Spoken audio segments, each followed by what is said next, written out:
Hi everyone, welcome to another episode of Outgrow's Marketer of the Month. I'm your host, Dr. Saksham Sharda. I'm the creative director at outgrow.co. And for this month, we're going to interview Kieran Flanagan, who is the SVP of marketing at HubSpot. Thanks for joining us, Kieran. Yeah, great to be here. Thanks for having me. So, Kieran, we're going to start with a rapid fire round just to break the ice. You get 3 passes. In case you don't want to answer the question, you can just say pass, but Okay. try to keep your answer to one word or one sentence only, okay? Okay. All right, so the first one, Godfather or Star Wars? Star Wars.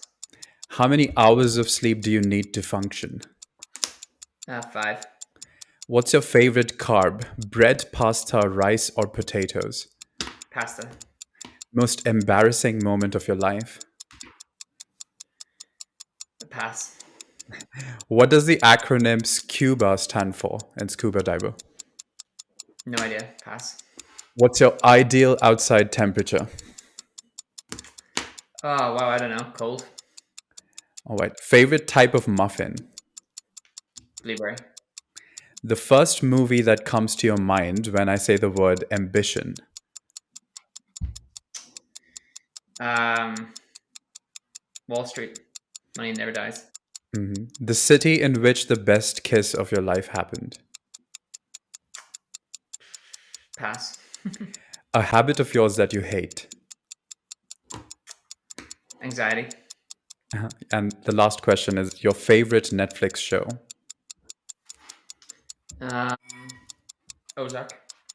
Okay. All right. Well, that's the end of the rapid fire round. You got 7 on 10, so you win a card. Just kidding. You don't win anything. But we're gonna go to the we're gonna go to the long form questions now. The first one is: as a Sequoia scout, what current industry changing trends would you say are attracting major VC investments?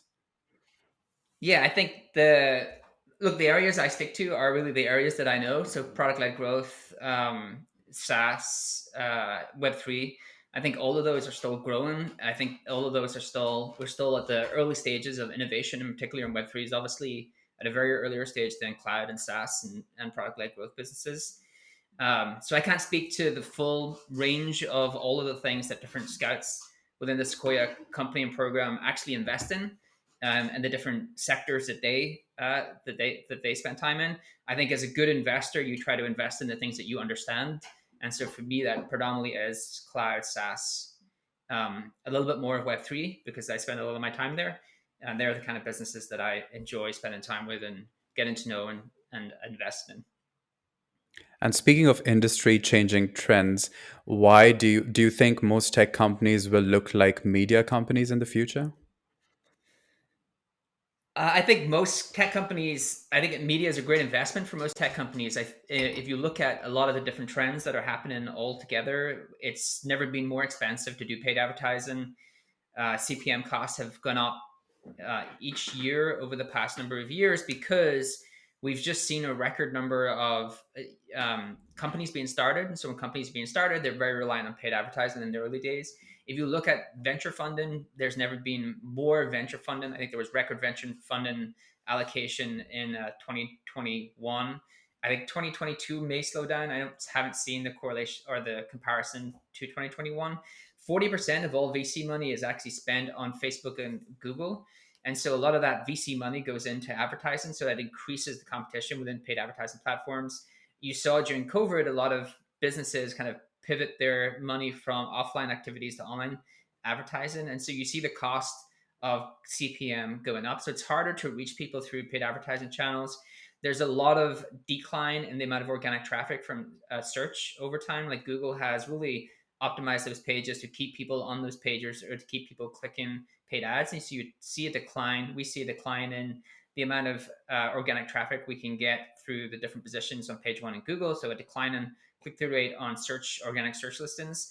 And so it's increasingly becoming harder to like figure out how we can reach our audience. I think one way that you can do that is invest in media and really become a destination for your audience. Like, how do I interact with, how do I be a place where my audience want to consume content each and every day? During COVID, digital content actually consumption increased 4x, so 4 times the amount of content we started to consume online. So digital content is really just part of our daily lives. And I think what tech brands have an opportunity to do is really invest in media and build the media products that people want to come on and engage with day in, day out, whether that is your blog, your newsletter, your podcast, your YouTube channel, whatever kind of medium is the right medium for your audience.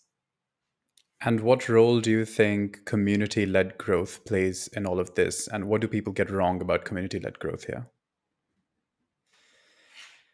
So I think a community-led growth is somewhat different. So I wouldn't conflate them. I think there's maybe some overlap. So community, like we should try to define community because it's defined in many different ways. And so tech companies, there's not like one clear definition of community, but I'll kind of go to what people mean by community-led growth. So historically, there's three types of communities you can build as a business. You can build a community of product, which is the kind of community that most brands build for their products or services.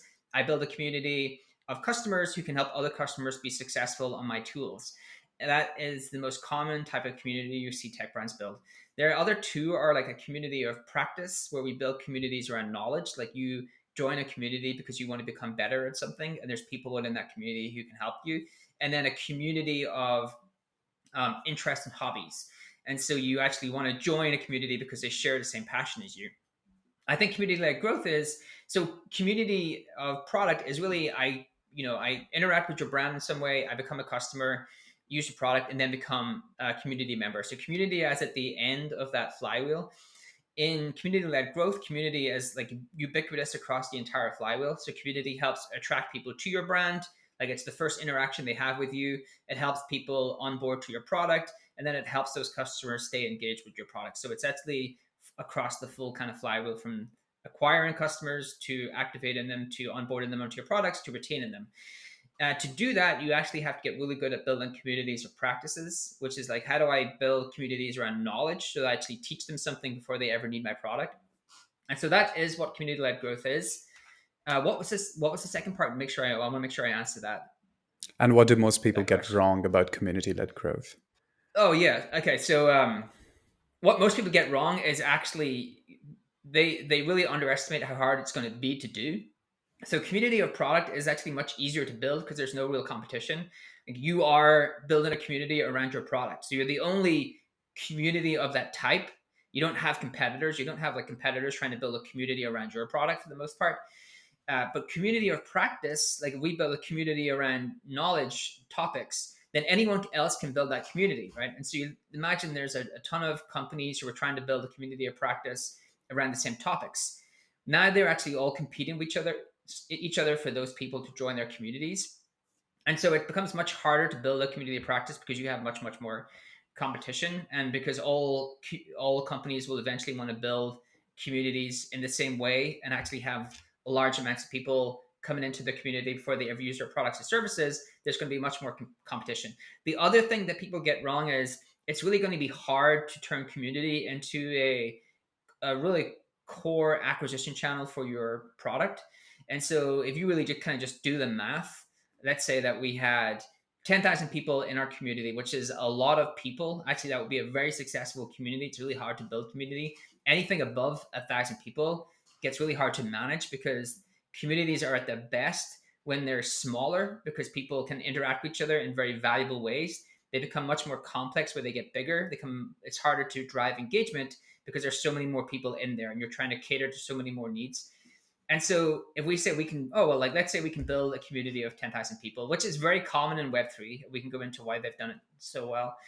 Um, if you kind of just do the math and look at like how many of those will be weekly active users, how many of those will actually click on something and go and sign up to my product, it doesn't become a meaningful part of how you acquire customers at those numbers. You actually need probably hundreds of thousands of people in your community, not thousands. I think it's very, very complex to build a community that big. So I think one thing is community-led growth, look, much more competition than people probably think, much harder to do than people think. And actually community-led growth as an acquisition channel, you actually need far bigger numbers than you probably realize to make it a sustainable part of how you acquire people into your product. So, what advice would you give to a SaaS company for going about community-led growth? I think you have to know why you're doing it. All right. I think that doing things just to do them is never the right way. So I think if you have a core, you need to kind of start with how is this valuable to my customers? Like, you're always trying to solve for your customers. Like, how can we fill a need that they have? If you're just trying to recreate a community that already exists in the world, it's going to be very hard for you to turn that into something that's meaningful for your business. Most tech brands don't even really have a successful community or product. Like, they haven't even mastered, how do I create a community around the product that I offer? And so I think, first of all, being able to master that is really important before you start to actually think about, how do I master a community or practice, or a community of interest. A community of interest and hobbies is not really applicable to B2B. It's more applicable to B2C. And so I think that they really want to start with, how does this solve? What problem is this solving for our customer? What opportunity do we have to solve that problem in a way that actually will help to drive a large community? And then, what are our goals for the community? Like, do we want this to be a place where customers can come, get more knowledge on the product, and our goal is really to reduce the amount of humans we need in the customer support channel, because that they'll get most of their support from community? Do we want to actually be the go-to place for this topic of knowledge because it's relevant to our product? And we just want to build up a large community because we believe by having a large community will increase our kind of word of mouth referral, people talking about our products and services because they're learning from us. And so you want to have a clear goal in mind. You want to have clear customer insights of why that's a goal worth having, and what problems your community can solve for the customers that you're trying to service. And how exactly would you contrast this to product led growth? And to what extent is product led growth supposed to be about acquiring new customers, if at all? What's a product led growth? Community led growth has kind of stolen its name a little bit from product led growth, but product led growth is easier to define, I think, in terms of, I don't think the community led growth is a perfect like for like to product led growth. Product led growth is basically, how do I put product at the heart of my go to market, and I acquire people through a product, I activate them through the product, I onboard them, and then I sell them my product, all through a touchless experience. And so, good examples of companies who do that are like Calendly, Loom, Miro, Evernote back in the day, Notion. Like, there's these kind of companies that have these tools that you can use for free, then you can start to use through their onboarding, and buy touchlessly without having to talk to another person. So, like, it's the consumerization of B2B. And so, product is across your entire go to market. So community led growth, that's the definition I get, right? It's like, we've kind of done it with product, and now we believe that community, which used to be at the end of the flywheel, used to just really be a customer delight tool, can actually be part of our entire go to market. And I think that it's easier to build a product led funnel and a product led business than a community led go to market. I think community led go to market is going to be much harder to build than a product led go to market. We can get into why that is if you want. The listeners would be interested in that. And so, what has it taken, to scale one of the largest customer acquisition engines in B2B?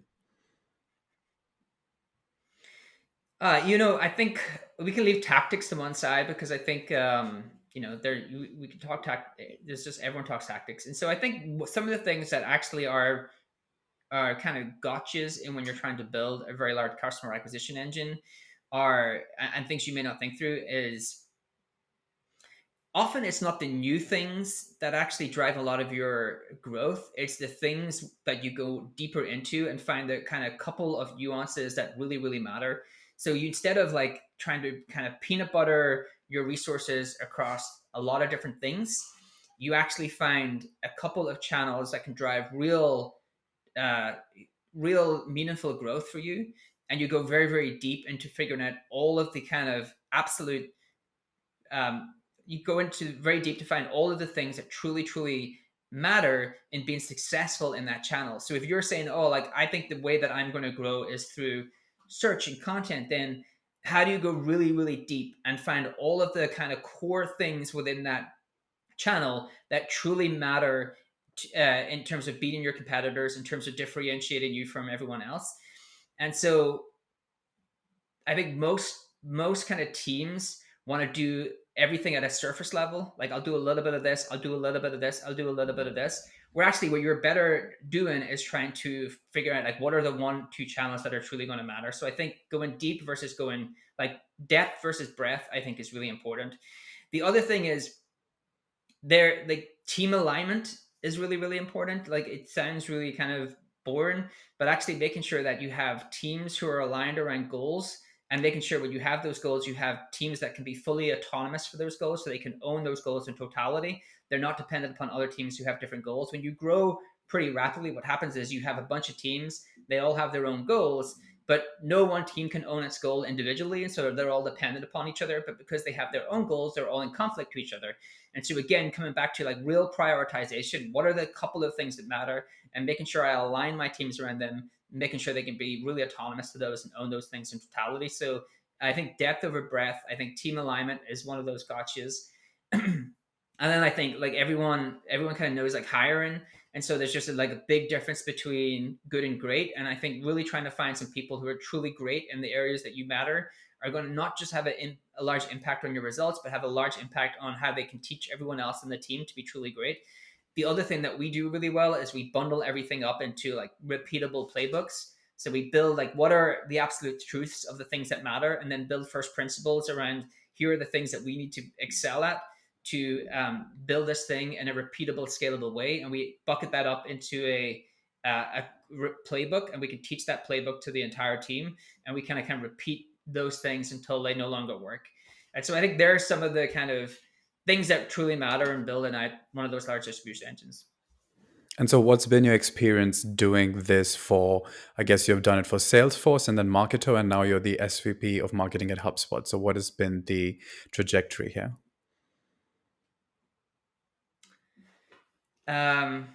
Yeah, like it's, I guess, how do I answer? So the trajectory is, each one is different. Each one is different. Every company has a different set of goals. Every company has a different kind of roadmap to get from where they are to where they want to be. I think the cool thing is that the problems just become more complex. Like the larger, the more amount of success you have, and the larger you get, the more complex and larger the problems are.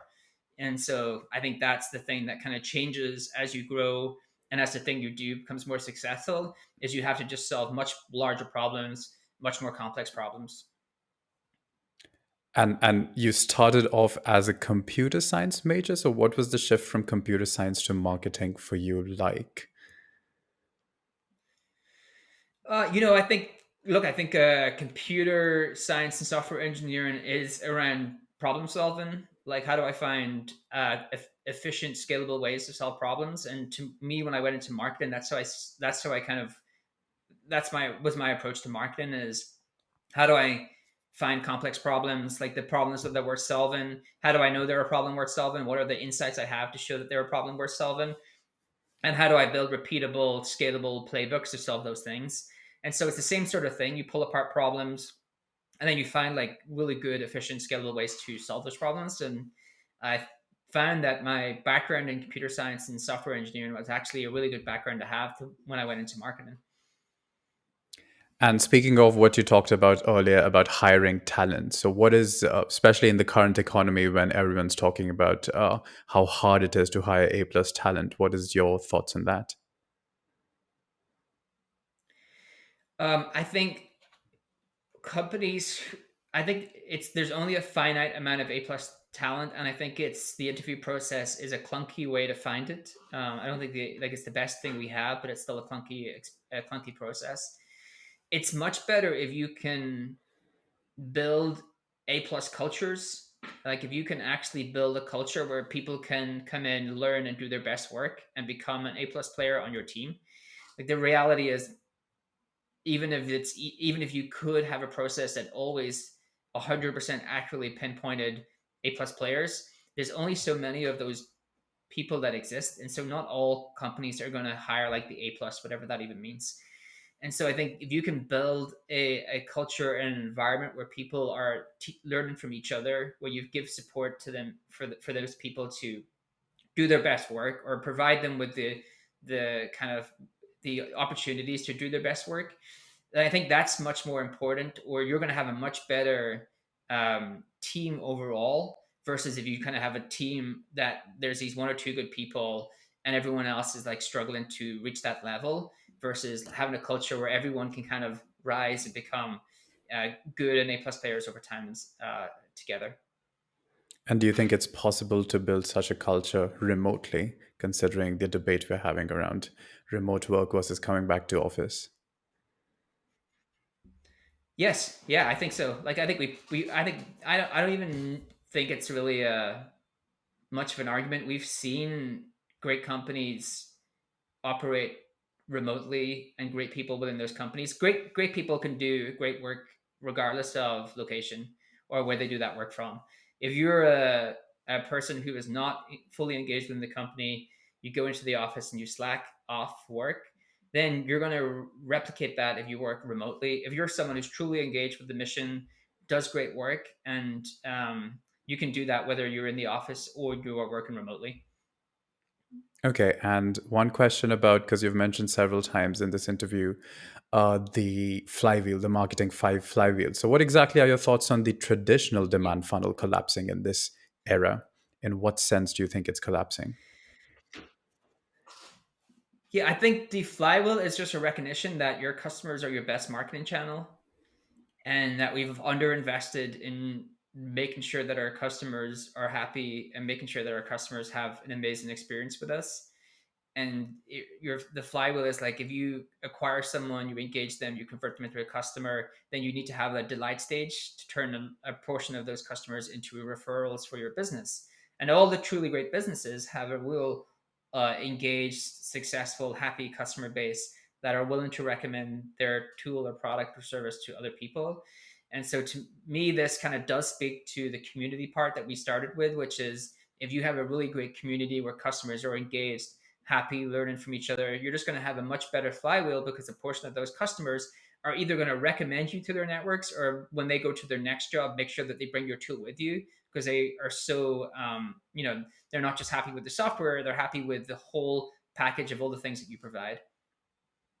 Fair. Okay. So, the last question is, what would you be doing if not this? Um, that is a good question. I would like to think that I would have been building, like developing, but I actually wasn't a very good developer, so likely not be very good at that. And so I think I would have liked to, I would like to write film scripts. What I would like to scripts? write TV Okay. scripts, film scripts, Okay. Oh, yeah. Same. TV or film scripts. If I wasn't doing this, yeah. All right, that sounds good. All right. So, well, thanks everyone for joining us for this month's episode of Outgrow's Marketer of the Month. That was Kieran Flanagan, SVP of Marketing at HubSpot. Thanks for joining us, Kieran. Cool. Thank you for having me. Check out their website for more details, and Great. we'll see you once again next month with another Marketer of the Month.